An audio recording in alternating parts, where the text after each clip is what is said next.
سلام، امروز اومدیم با آنباکس کیندی. یه ست کیندی داریم، 2 تا آبی و یه نارنجی. اول از نارنجی شروع می‌کنیم.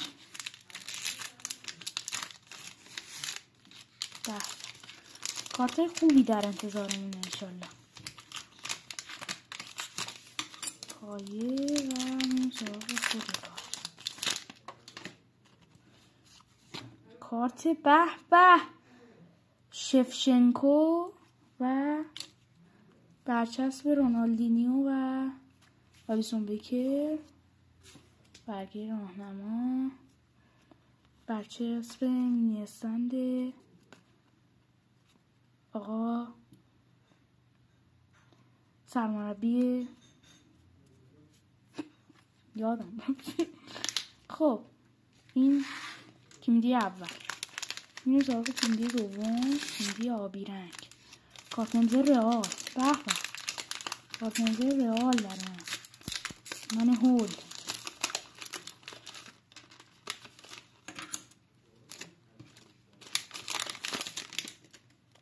این ورشن رئاله. پشمام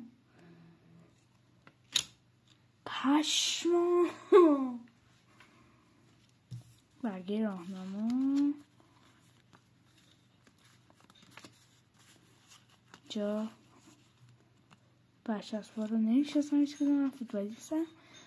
و مهمترین امضای دیوید بکام. به دیوید بکام.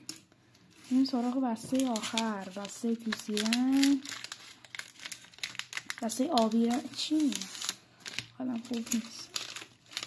این سراغ آخرین بسته.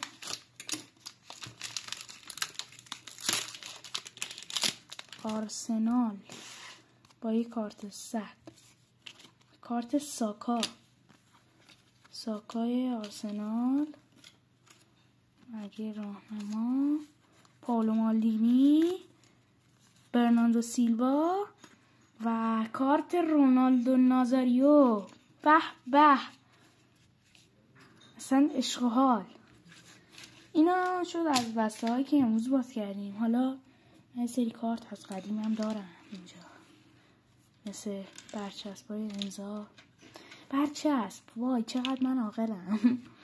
کارت های امضا مثل امضای هالند، بنزما، کانتونا، پپ گواردیولا، پله، دوباره هالند.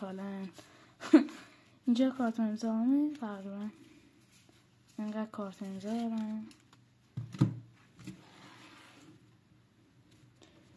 همه کارت ها رو بیارم ببینید.